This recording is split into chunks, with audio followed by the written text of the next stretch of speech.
Perdana Menteri Israel Benjamin Netanyahu tampaknya mengabaikan nasib para sandera. Hal itu lantaran menurutnya mengalahkan Hamas lebih penting daripada membebaskan para tawanan yang masih di Gaza. Pernyataan itu disampaikan Netanyahu dalam acara Alkitab Dunia untuk Pemuda pada Kamis 1 Mei 2025. Dikutip dari Tribun News, Netanyahu menyatakan bahwa pihaknya ingin memulangkan 59 sandera yang masih ditawan Hamas. Namun ia menekankan bahwa perang yang berlangsung memiliki tujuan akhir, yakni kemenangan atas militan Palestina. Sontak saja pernyataan Netanyahu itu memicu kemarahan para keluarga sandera.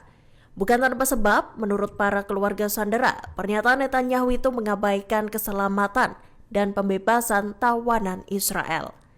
Di sisi lain, keluarga sandera juga khawatir jika Netanyahu mendukung Menteri Keuangan Bezalel Smotrich yang menyerukan perluasan serangan di Gaza. Perdana Menteri Israel Benjamin Netanyahu mengumumkan status darurat nasional buntut kebakaran hutan besar yang melanda wilayah barat Yerusalem. Status darurat nasional itu diumumkan Netanyahu pada Rabu 30 April 2025. Dilaporkan api melahap lebih dari 5.000 hektar lahan. Kebakaran besar itu pun membuat ribuan warga Israel harus dievakuasi dari kediamannya. Dikutip dari Tribun News, kebakaran tersebut menyebabkan gangguan besar pada infrastruktur utama Israel.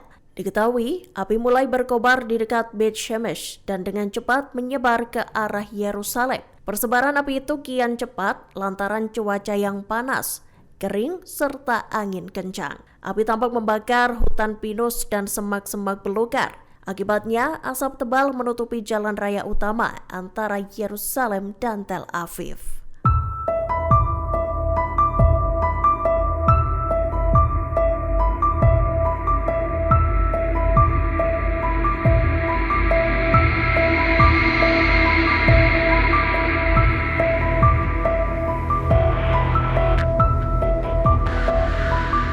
Menteri Keamanan Nasional Israel Itamar Ben-Gvir menuding ada pihak yang berupaya untuk memperluas kebakaran di Israel.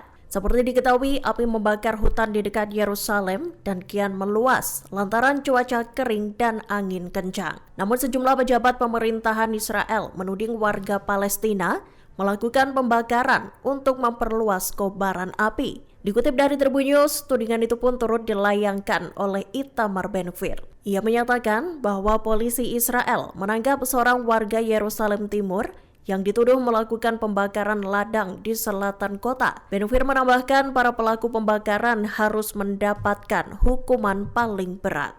Lebih lanjut, para menteri dan anggota parlemen Israel juga meminta Netanyahu untuk melakukan jam malam di desa-desa tepi barat. Mereka menuding warga Palestina asyik merayakan kebakaran yang meluas di Israel. Buntut adanya tudingan itu, pada Rabu 30 April 2025, Dinas Keamanan Umum Israel Shin Bet mengumumkan bakal memulai penyelidikan terkait tuduhan tersebut.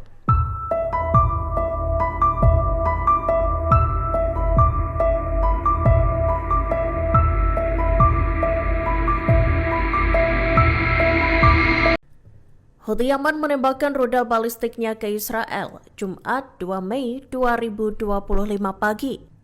Serangan itu memicu bunyi sirene di Haifa dan seluruh wilayah di Israel Utara.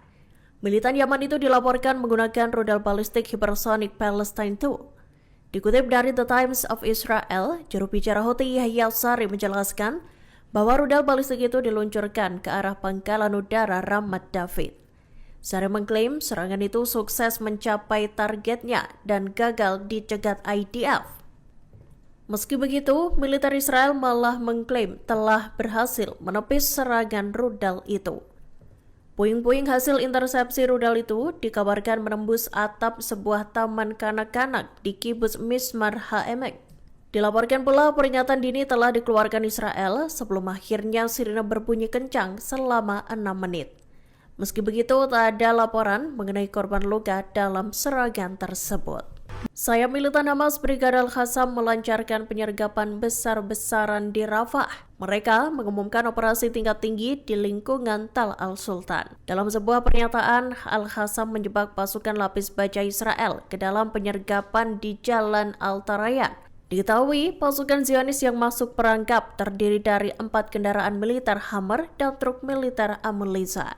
Dikutip dari Al-Mayadin Jumat 2 Mei 2025, Al-Qassam juga melesatkan alat peledak dan syawas. Kendaraan militer Israel hancur dan sejumlah tentara dilaporkan terbunuh. Al-Qassam juga melakukan serangan jarak dekat terhadap pasukan pendudukan Israel atau IDF. Operasi tersebut digadang sebagai bagian dari serangkaian penyergapan yang dilakukan Hamas terhadap pasukan Israel di Gaza.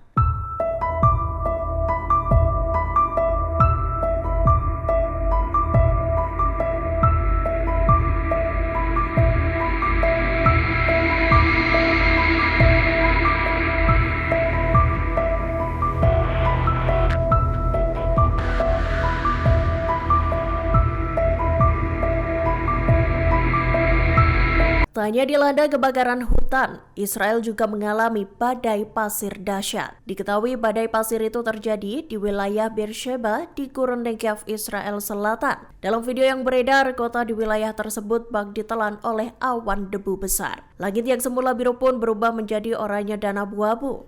Dikutip dari Tribun News Jumat 2 Mei 2025, kondisi tersebut membuat kualitas udara di Israel memburuk. Badai pasir dan kebakaran hutan yang meluas membuat Israel hampir lumpuh. Perdana Menteri Israel Benyamin Netanyahu juga telah menyerukan status darurat nasional. Pemerintah bahkan menginstruksikan sejumlah kanal televisi untuk menunda perayaan kemerdekaan Israel. Diketahui perayaan itu seharusnya dilakukan pada Rabu 30 April 2025 hingga Kamis 1 Mei 2025.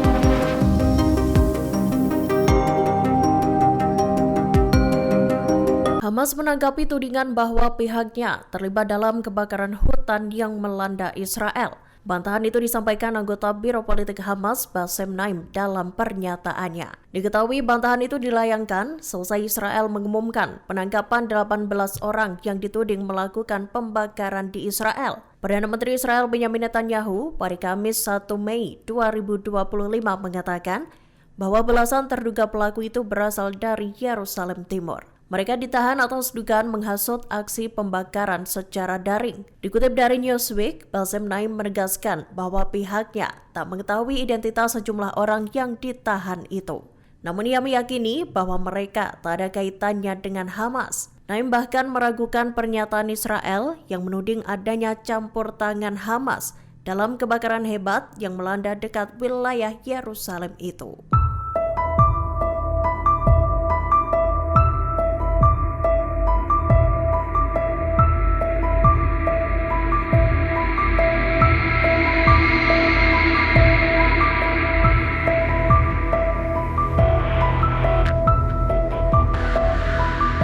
Download Tribun X sekarang, menghadirkan lokal menjadi Indonesia.